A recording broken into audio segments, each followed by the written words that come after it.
মা, ও দেখতে কেমন জানি, আমি ওকে বিয়ে করতে চাই না।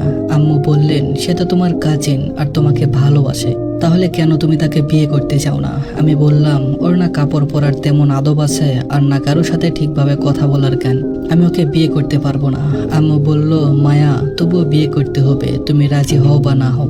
আমি আমার সেই কাজিনকে কল করে বললাম, সামির, আমি তোমাকে বিয়ে করতে পারবো না, তুমি বিয়েটা ভেঙে দাও। সামির বলল, আমি আমার বাবা মায়ের ইচ্ছার বিরুদ্ধে যেতে পারবো না। আমি রেগে গিয়ে বললাম, আমি তোমার সাথে জীবনভর থাকতে পারবো না। সে বলল, তাহলে তুমি নিজেই বিয়েতে না করে দাও, আমি কিছুই করতে পারবো না। আমি যখন দেখলাম আমার বিয়ে ওর সাথেই হবে, তখন আমি ঘরে পড়ে থাকা সব ওষুধ খেয়ে ফেলে আত্মহত্যা করার চেষ্টা করলাম। আমাকে হাসপাতালে নিয়ে যাওয়া হয়, ডাক্তাররা আমাকে বাঁচিয়ে ফেললো।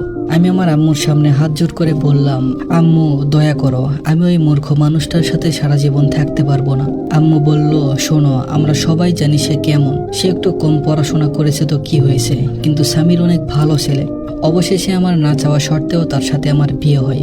আমি মনে মনে ভেঙে পড়ি, ভাবি যেমন বুঝি শেষ হয়ে গেল, সব স্বপ্ন শেষ, সব সুখ নিঃশেষ, সবকিছু এক মূর্খ মানুষের হাতে তুলে দিল।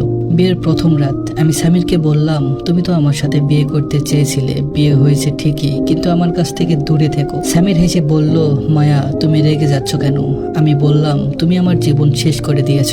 সে এক চকচকে আংটি বের করলো, আমার সামনে রাখলো আর বলল, এটা তোমার জন্য। আমি মুখ ফিরিয়ে শুয়ে পড়লাম আর কাঁদতে লাগলাম। সামির রাতে নামাজ পড়তে শুরু করলো। সে ছিল এক আলাদা মানুষ। স্ত্রীর উপর হাত তোলা সে অপমানজনক বলেই মনে করত। সে নিজেই রান্না করত, ঘর পরিষ্কার করত, নিজের কাপড় নিজেই ধুতো।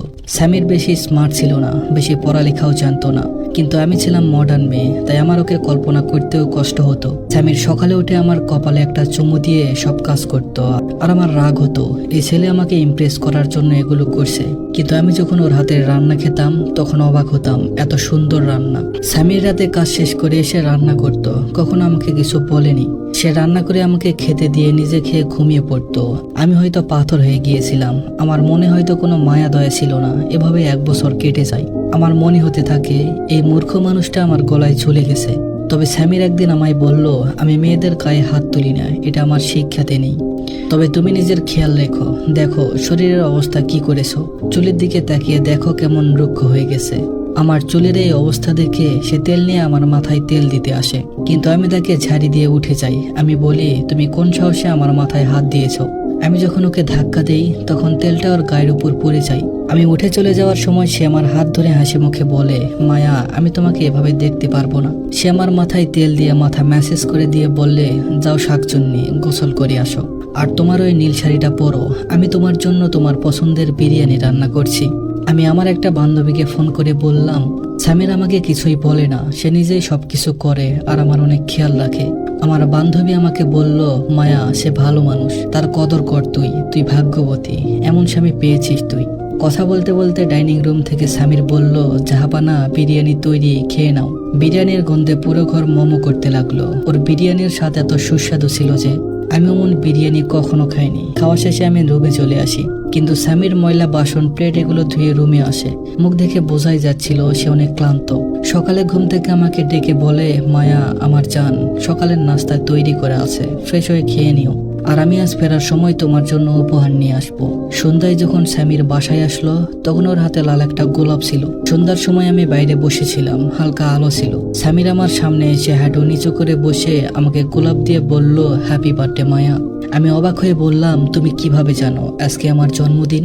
সামির বলল, আমি তোমার হাজবেন্ড, তোমার সবকিছুই আমি জানি, দাঁড়াও তোমার গিফট দেখাই। সামির ব্যাগ থেকে একটা কাগজ বের করলো এবং আমাকে বলল, এটা কি জানো?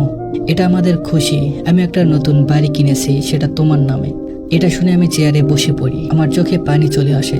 সামির এত ভালোবাসে, আমি প্রথম সামিরের চোখে পানি দেখেছিলাম। সামির কাঁপা কাঁপা কণ্ঠে আমাকে বলল, মায়া, তোমার থেকে একটা জিনিস চাইবো, দিবে আমাকে? আমি মাথা নাড়িয়ে বললাম, হ্যাঁ। সে বলল, তুমি সব সময় হাসি খুশি থাকবা, জানো তুমি নিষ্পাপ পরীর মতো একটা মেয়ে, আমি অনেক ভাগ্যবান, তোমার মতো স্ত্রী আল্লাহ আমাকে উপহার দিয়েছে। মায়া, আমাদের বিয়ের 2 বছর হয়ে গেছে, কিন্তু কখনো আমরা একে অপরকে জড়িয়ে পর্যন্ত ধরিনি। আজ আমাকে একটু জড়িয়ে ধরবে? আমি আমার মনের অজান্তে ওকে জড়িয়ে ধরি। আমি অনুভব করলাম সামির আমাকে অনেক শক্ত করে জড়িয়ে ধরেছে। সামির কান্না করতে করতে বলল, আল্লাহ জানে এভাবে আর কখনো জড়িয়ে ধরা হবে কিনা। আমি বুঝতে পারছিলাম না আমি কি করলাম এই 2 বছরে। এই মানুষটাকে এত কষ্ট দিয়েছি। আমার মনে হচ্ছিল আমি তার বুকে সারা জীবন থেকে যাই।